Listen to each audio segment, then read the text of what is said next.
बंदी छोड़ सतगुरु रामपाल जी महाराज जी की जय हो। परमपिता परमेश्वर की आप सभी प्यारी आत्माओं को मुझ पवन दास का सत्साई। पुण्यात्माओं, दास को अर्जेंट में ये वीडियो बनाना पड़ रहा है क्योंकि एक ऐसी ही घटना हमारी एक बहन के साथ में जयपुर में घटित हो रही है और वीडियो को ज़्यादा से ज़्यादा आप लोगों ने शेयर कर देना है ताकि परमेश्वर की प्रेरणा से अगर संभव हो सके तो शैतानी ताकतें जाग जाएं और किसी भी तरह से उनके मन में, उनके दिल में थोड़ा बहुत रहम उत्पन्न हो जाए और उस बहन के प्रति थोड़ी बहुत संवेदना दिखाएं, एक भगत के गुण थोड़े बहुत वो दिखाएं ताकि उस बहन की और उसके परिवार की आत्महत्या करने से जान बच जाए। मामला कुछ ऐसा ही है। दास आपको आगे पूरी ऑडियो सुनाएगा उस बहन की। आपका भी दिल पसीज जाएगा कि वर्तमान में सतलोक आश्रम मैनेजमेंट हरियाणा पूरी तरह से काल भगवान के वशीभूत होकर केवल माया प्राप्ति के पीछे ही पड़ा हुआ है। उसे भक्तों का दुख, दर्द, परेशानियां कुछ भी दिखाई नहीं देती सिवाय पैसों के। और 15 लाख रुपए की उस बहन से डिमांड कर दी है उसकी एक समस्या के लिए। तो वीडियो को आप लोग ज्यादा से ज्यादा शेयर करें ताकि संगत तक ये बात पहुंचे। और ऐसी हमारी और जो बहुत सारी बहनें हैं, बहुत सारे जो भगत परिवार हैं जो इन काल एजेंटों के चंगुल में फंसे हुए हैं, परमेश्वर की दया से आप सभी सत्सेवक भाई बहनों के प्रयास से वो बच सकें। मामला सन 2016 का है। उस समय राजस्थान के अलवर जिले में एक नामदान केंद्र हुआ करता था, आज भी है, और वहां पे कोई सुशील कुमार नाम का व्यक्ति बैठता था। वहां का वो कोऑर्डिनेटर था सुशील कुमार। सुशील कुमार ने अपनी बहन की शादी जयपुर में एक देवानंद भगत जी के बेटे हैं शैलेंद्र, उनके साथ में कर दी। 2016 में उनकी शादी हो गई। शादी के कुछ ही समय बाद में अलवर के भक्तों ने सुशील कुमार, वहां का जो कोऑर्डिनेटर है, उसके ऊपर ये आरोप लगाते हुए मैनेजमेंट के पास में एक अर्जी भेज दी कि सुशील कुमार को यहां से हटाया जाए क्योंकि ये रात को लड़की लेके आता है और जब हम इसका विरोध करते हैं तो ये भक्तों के साथ में गाली गलौज करता है, मारपीट करता है। मुझे नहीं पता इस घटना में कितनी सच्चाई है, लेकिन ये अलवर के भक्तों ने खुद अपने हस्ताक्षर करके और सतलोक आश्रम मैनेजमेंट हरियाणा के पास में भेजा था उसको चेंज करने के लिए। तो जब ये सारी बातें हुई उसके बाद में अब जो हस्ताक्षर जो किए थे वो जयपुर से उसने अपनी बहन की शादी की थी, उन लोगों ने भी हस्ताक्षर करके मैनेजमेंट को भेज दिए थे अलवर के भक्तों के कहने पे। तो सुशील कुमार जो कोऑर्डिनेटर था उसने क्या किया, वो जयपुर में गया अपनी बहन के ससुराल वालों के वहां और ये कहकर कि भाई मेरी बहन का एक बीए का पेपर बाकी है, इसको आप मेरे साथ अलवर भेज दो। वो अपनी बहन को परीक्षा देने की कहकर वापस अलवर ले आया। 15-20 दिन होने के बाद में जयपुर वाले भक्तों ने, यानी ससुराल पक्ष ने, उनसे कहा कि भाई अब तो उसका पेपर हो गया होगा, आप उन्हें जयपुर भिजवा दीजिए। तो सुशील कुमार ने कहा कि आप लोगों को आके लेके जाना पड़ेगा और मेरे घर आने की जरूरत नहीं है, आपको अलवर नामदान केंद्र पर ही आना पड़ेगा। जयपुर वाले भगत वहां गए, लेकिन वहां जाने के बाद में सुशील कुमार ने उनको मतलब नहीं भेजा, अपनी बहन को जयपुर उसके ससुराल में नहीं भेजा और उल्टा अपनी बहन की सास, ससुर, देवर, इन सब के खिलाफ 4-5 धाराएं एफआईआर उन्होंने करवा दी। कुछ दहेज की, कुछ मारपीट की, कुछ प्रताड़ना की, कुछ ऐसी उसने एफआईआर लिखवा दी और जयपुर वाले भगत वापस जयपुर लौट आए। मामला काफी समय बीत गया। आज भी अलवर की कोर्ट में मामला ट्रायल है। उसके बाद में जो जयपुर वाली जो बहन है, जो उसकी सास थी, यानी शैलेंद्र की जो माँ थी, उसने बेचारी ने मामले को शांत करने के लिए कि भाई चलो भक्तों का मामला है, आपस में बेइज्जती होगी, परमात्मा की बदनामी होगी, उसने काफी कोशिशें की। इन विगत 3-4 वर्षों में 2016 से आज 2021 तक उसने बहुत कोशिश की मामले को शांत करने की, किसी भी तरह से सुलह हो जाए। उसके लिए उस बहन ने सतलोक आश्रम मैनेजमेंट हरियाणा के यहाँ पे सैकड़ों की संख्या में अरदास लगाई। महेंद्र के लड़के अमित के पास में फोन किया, अंजू मंजू के पास फोन किया, प्रार्थना के नंबरों पे फोन किया। हर बार उस बहन को एक ही आदेश दिया जाता कि भाई ज्योति करवा दो, पाठ करवा दो, ज्योति करवा दो, पाठ करवा दो। राजस्थान के स्टेट कोऑर्डिनेटर प्रकाश माली के पास में तो इतनी अर्जी लगाई उस बहन ने जिसकी कोई हद नहीं। हर बार ज्योति पाठ, ज्योति पाठ, ज्योति पाठ कि जयपुर के नामदान केंद्र पे ज्योति पाठ। और पुण्यात्मा, आज मामला यहां तक आ गया कि बहन को अपनी ऑडियो बनानी पड़ी किसी भगत भाई के साथ में। वो उस बहन का रो रो के ये कहना है कि भगत जी, अगर ये परमात्मा का ज्ञान अगर मेरे पास नहीं होता तो मैं कब की इस भक्ति मार्ग को छोड़ चुकी होती। इन भक्तों के आचरण को देखते हुए, इस मैनेजमेंट के कुकर्मों को देखते हुए, इनके आचरणों को देखते हुए रो रो के वो बहन अपनी व्यथा बयान कर रही है कि आप जयपुर नामदान केंद्र का, जहां के प्रहलाद जी जहां के नामदान संचालक हैं, वो कह रही है कि जयपुर नामदान केंद्र पे जाके भगत जी आप वहां का रजिस्टर देख लीजिए, 1 लाख से ऊपर का तो मैं पाठ पाठ करवा चुकी हूं, ज्योति की तो कोई गिनती नहीं है। 1 लाख से ऊपर का, और मैं तंग आ चुकी हूं पाठ करवा करवा के। अब मेरा विश्वास उठने लगा है और मेरी स्थिति यहां तक आ गई है कि मैं कब आत्महत्या कर लूं मुझे कुछ नहीं पता। हम लोग बिल्कुल रोड पे आ चुके हैं, दाने दाने को मोहताज हो चुके हैं। और अंत में जब मैंने रो रो के गुरुजी के परिवार के पास अरदास लगाई तो गुरुजी के परिवार ने कहा कि हम मामले को शांत कर देंगे, हम आपका आपस में सुलह करवा देंगे, लेकिन इस एवज में आपको 15 लाख रुपए देने पड़ेंगे। पुण्यात्माओं, 15 लाख रुपए की डिमांड गुरुजी के परिवार ने, सतलोक आश्रम मैनेजमेंट हरियाणा ने उस बहन से, जो बिल्कुल निर्दोष है, जिसका कोई दोष नहीं है किसी भी प्रकार का, उस परिवार से सुलह करने के लिए 15 लाख रुपए की डिमांड आज वर्तमान में उन्होंने रखी हुई है 2021 में। अब वो बहन कहां से 15 लाख का इंतजाम करे और क्यों करे? आगे आप उस बहन की खुद की ऑडियो सुनिए, मुझसे पूरी ऑडियो नहीं सुनी गई। आप अगर सुन सके हैं तो सुनिए।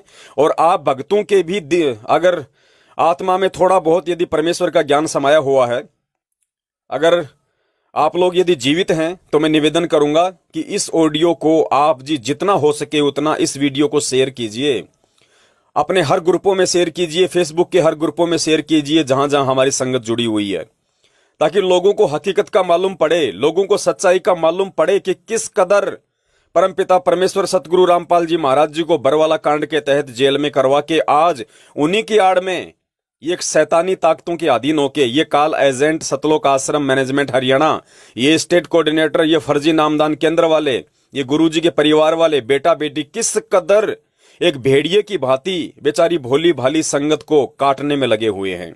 इनका मकसद केवल पैसा इकट्ठा करना है, केवल प्रॉपर्टियां बनानी है। गुरुजी जाए भाड़ में, संगत जाए भाड़ में, भक्ति जाए भाड़ में, हमें केवल पैसा चाहिए, पैसा। तो पुण्यात्माओं, जो बर्ताव वर्तमान में ये सतलोक आश्रम मैनेजमेंट हरियाणा संगत के साथ कर रहा है, ऐसा बर्ताव आपको जगत में भी देखने को नहीं मिलेगा। जगत के अज्ञानी लोगों से भी कितने गए गुजरे किस्म के ये व्यक्ति हैं। तो सावधान आपको भी हो जाना है। हम तो पिछले 7 साल से चिल्ला ही रहे हैं, लेकिन जब तक ऐसी घटनाएं आप लोगों को सुनने को नहीं मिलेंगी तब तक आप लोग अंदर से जागोगे नहीं। इसलिए आप लोगों को जगाने के लिए, बाकी सोई हुई संगत को जगाने के लिए कि वर्तमान में इस धरती पे यदि कोई शैतान का एजेंट है जीते जागते रूप में, तो सतलोक आश्रम मैनेजमेंट हरियाणा है। और आप सभी ने गुरुदेव की हिसार जेल से बाहर आने तक चाहे लगे 2 साल, चाहे लगे 5 साल, सावधान रहना है। एक नया पैसा भी दान धर्म ज्योति पाठ के नाम पे इनको नहीं देना है। इनके किसी भी नामदान केंद्र पे नहीं जाना है। किसी भी इनके फर्जी आश्रमों में, चाहे भिवानी हो, चाहे मुंडका हो, चाहे रोहतक हो, कहीं भी नहीं जाना है। गुरुदेव के जेल से बाहर आने तक आपने केवल अपनी भक्ति करनी है, अपना रोजी रोटी के लिए जो कर्म है वो करना है।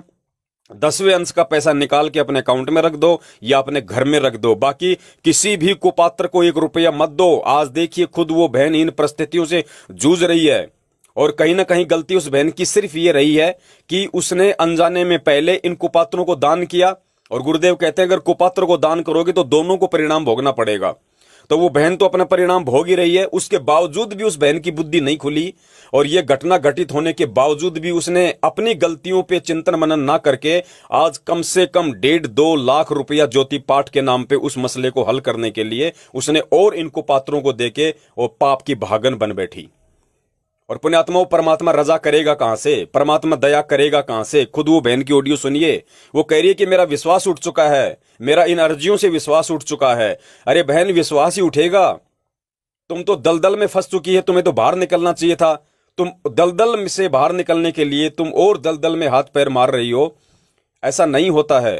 और पुण्यात्मा इसका परिणाम ये बहन आज भुगत रही है। अगर आप लोगों ने भी अगर बचना है, आप लोगों ने भी अगर सावधानी रखनी है और इस बहन की तरह यदि दलदल में अपने आप को फंसाने से बचाना है, तो एक ही उपाय है, गुरुदेव के ज्ञान को आधार बनाओ। किसी भी कुपात्र को 1 रुपया दान मत करो, क्योंकि सुपात्र केवल सतगुरुदेव है। सतगुरुदेव जी के अलावा ज्योति पाठ दान धर्म का पैसा किसी भी व्यक्ति को दोगे, चाहे उनके बेटा हो, बेटी हो, भाई हो, बंधु हो, आप लोग उल्टे परेशानियों से गिरोगे। इसका जीता जागता परिणाम ये जयपुर की बहन है। सुनिए इस बहन के मुख से सारी उसकी व्यथा, और उसके बाद मैं निवेदन करूंगा जितना हो सके वीडियो को शेयर कीजिए। सत साहिब बंदी छोड़ सतगुरु रामपाल जी महाराज की जय हो।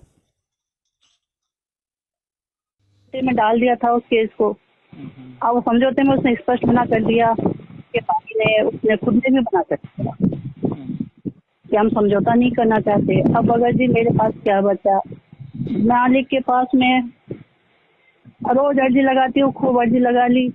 भक्तों के पास में खूब मतलब अर्जी लगा ली। मालिक खेत वहां तक पहुंच गई, हरियाणा तक पहुंच गई, ऊपर तक पहुंच गई भगत जी।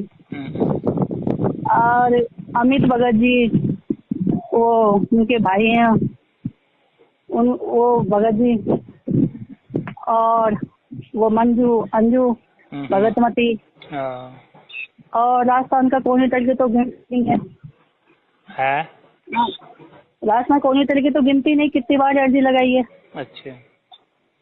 और जो टेलीफोन पे जो अपने होते हैं किताब में जो नंबर हैं उनमें भगत जी अब अपने अर्जी इतनी लगा दी, और मतलब जो अपनी जो भगत मिलाई होती थी उसमें भगत जी जाते थे, खर्चा करके जाते थे, खर्चा करके फिर भी हमारी अर्जी नहीं लगती थी। वो कह रहे कि ध्यान नहीं रही, याद नहीं रही, मैं तो भूल गया, अर्जी गिर गई, अर्जी गिर गई, ये हो गया। और हम खर्चा करके जाते थे भगत जी। जो जाते तो चलो जाओ तो खर्चा तो लगता ही है। कितना खर्चा लगता है भगत जी हरियाणा का यहाँ पे? लगता ही है वो तो मतलब हम तो पूरी तरह है ना भगत जी देखो टूट गए। अब तो परमात्मा की बस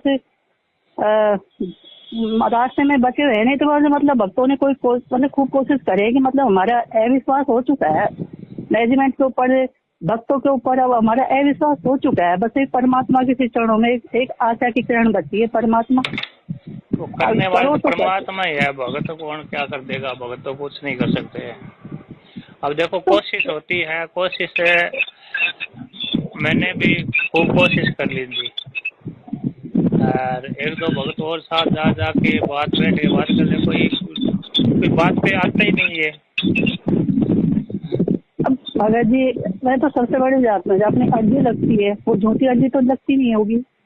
प्रार्थना नंबर पे आपने प्रार्थना लगाई भगत जी? मेरे पास में बकायदा रिकॉर्डिंग है, बकायदा। और आपको यकीन ही है ना? नहीं यकीन तो क्यों नहीं है भगत जी, यकीन है।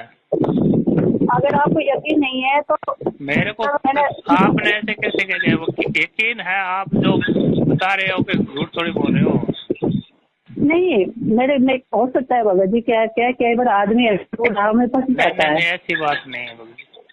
तो आप है ना अपने जो जयपुर नाम केंद्र है ना भगत जी, जब अर्जी अपन ने लगाई है, पाठ कर दो ज्योति करवा दो, पाठ करवा दो ज्योति करवा दो।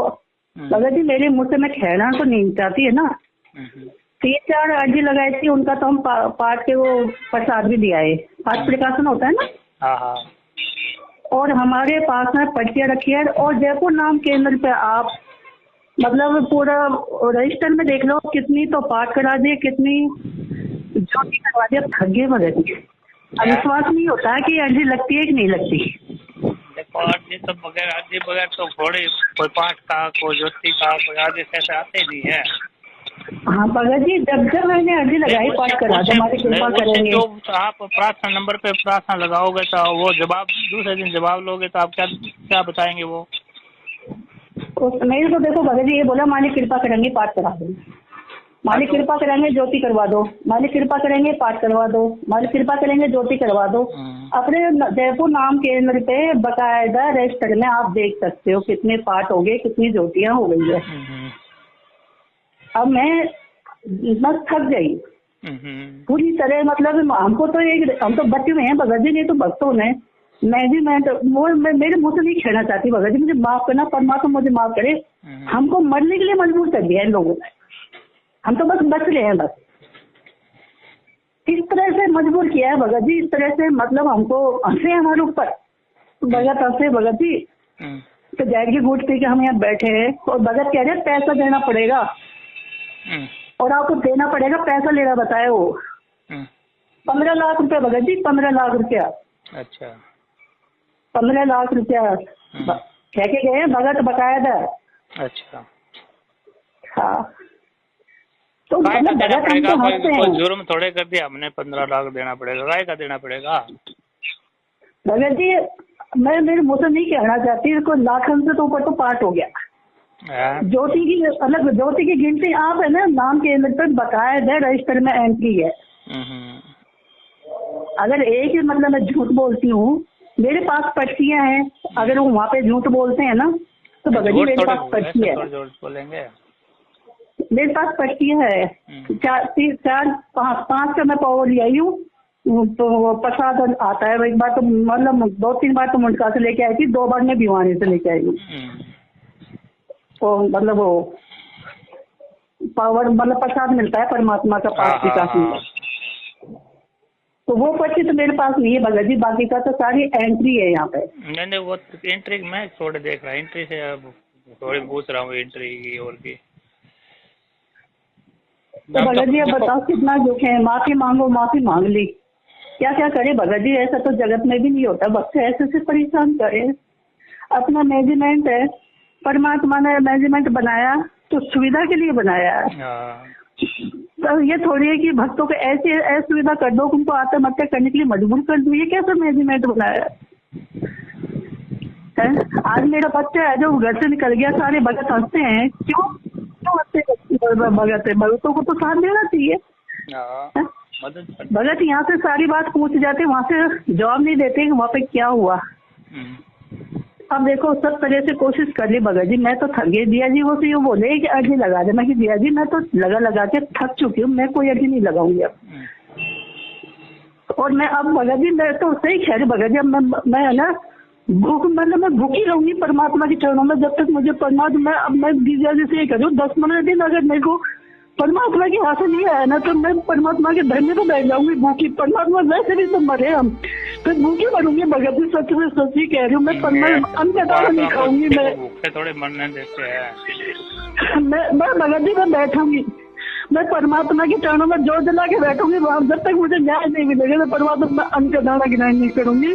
फिर शायद में सुना सर मैनेजमेंट ने भी अन्याय किया, सर जयपुर के भक्तों ने अन्याय किया मेरे साथ में, होने वाले भक्तों ने मेरे साथ अन्याय किया और मुझे हर तरह से लूटा गया वो यदि हर तरह से।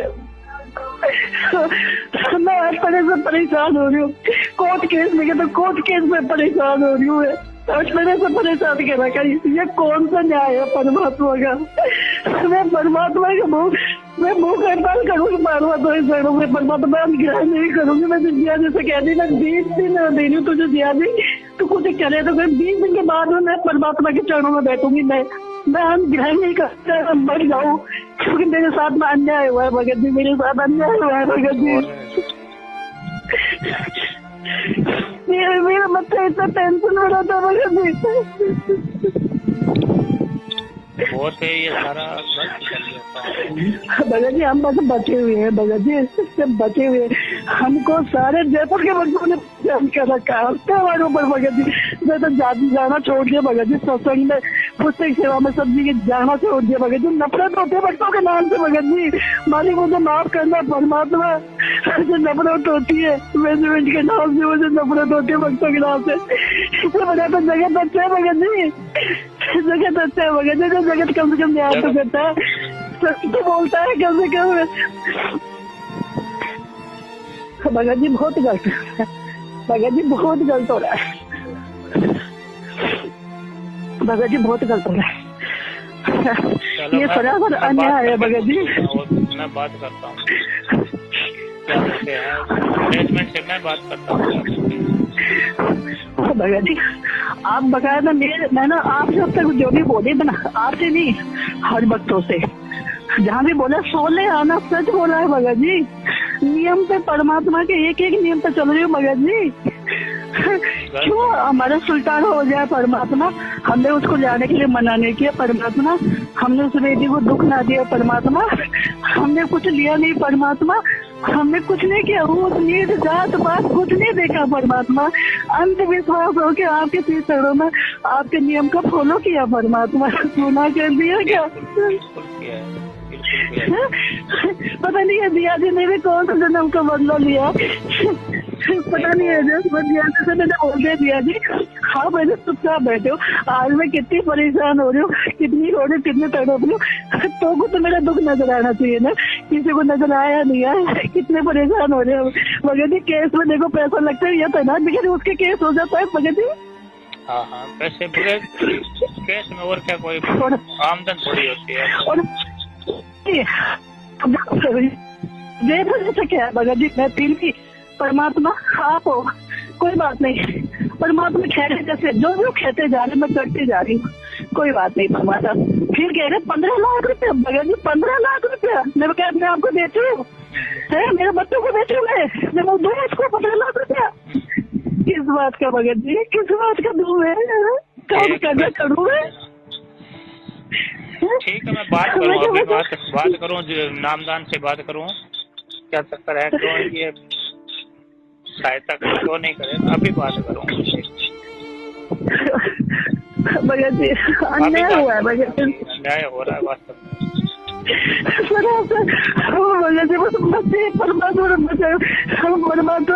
हम तेरे आधार पर बैठे बच्चा नहीं परमात्मा, ऐसे भगत तो भगवान परमात्मा कभी मत हो, ऐसे भक्तों से परमात्मा हमको तो हाथ की बच्ची की पूरा मेरी पेट भगत जी, मैं वहां तक हो गया आगे में, शाम तक जाओ मैं दिल्ली वाले के से बात करनी, मैं वहाँ पे परिणाम मैं सब्जी को है भगत जी, सब्जी को है, मैं आपको नाम बता दूंगी, एड्रेस बता दूंगी सब्जी को